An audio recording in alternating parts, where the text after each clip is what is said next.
एक अशी शिक्षिका ज्यांनी शिक्षण म्हणजे सुसंस्कार आणि परीक्षा म्हणजे भविष्य असं ठामपणे सांगितलं, अशा त्या श्रीमती शर्मिला नारायण भगत मॅडम यांच्यासाठी हे पत्र मी आज घेऊन आलेलो आहे आणि ते वाचन करत आहे।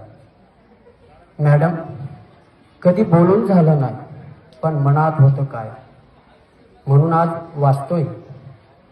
शब्दांनी ओवलेलं तुमचं आमच्यावरचं ऋण।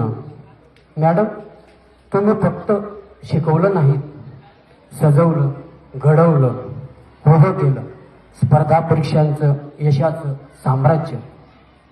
नवोदय असो, शिष्यवृत्ती असो, मंथन परीक्षा असो, तुम्ही मुलांचा भविष्याचा नकाशाच आखला आणि तो नकाशा हातात घेऊन आमची मुलं आज यशाच्या वाटेवर धावत आहेत। पण हे यश त्यांच्या धावण्याचं नसून तुम्ही शिकवलेल्या मेहनतीचं फळ आहे। मॅडम, ही परीक्षा खूप महत्वाची आहे, हे वेळ घडण्याचं आहे। मुलं रोज लवकर उठून अभ्यास करायला हवे। तुमच्या मुलांचा अभ्यास म्हणजे तुमचं खऱ्या अर्थाने बँक बॅलन्स आहे। हे तुमची वाक्य आमचं डोकं जाग करत राहील। काही वेळा मुलांपेक्षा जास्त तुम्ही आम्हाला जाग केलं।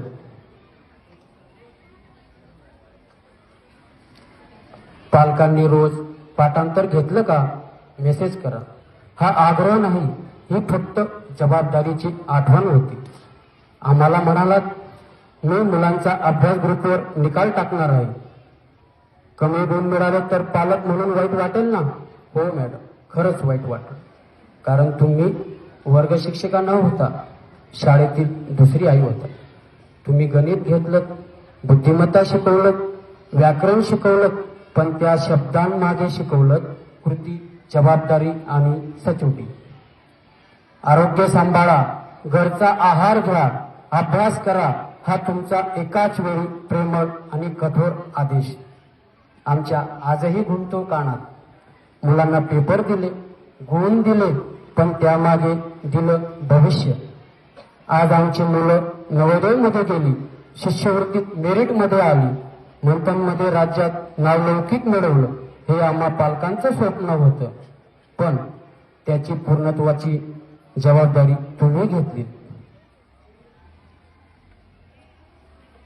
मॅडम, तुमच्या एकेका शब्दातून, प्रत्येक मार्गदर्शनातून एक वेगळी ऊर्जा मिळाली आणि म्हणूनच शाळा संपली, तास संपले, पण तुमचं शिकवणं संपलं नाही। मॅडम, आज आम्ही वाचतोय पत्र, पण खरं सांगू का, तुम्ही दररोज आम्हाला मनात आठवणीत वाचत राहतात। तुमचा आवाज अजून ऐकू येतो, पहा, विचार करा, वेळ जातोय। आणि म्हणूनच हे शेवटचं वाक्य सगळ्या पालकांच्या वतीने, मॅडम, तुम्ही शिकवलेली प्रत्येक गोष्ट आमच्यासाठी पुरस्काराहून मोठी आहे। आमच्या मुलांचा यशाचा प्रत्येक टप्पा हा तुमचाच विजय आहे। शब्द संपले तरी तुमचं ऋण संपणार नाही आणि ही कृतज्ञता आमचं आयुष्यभराचं बँक बॅलन्स राहील।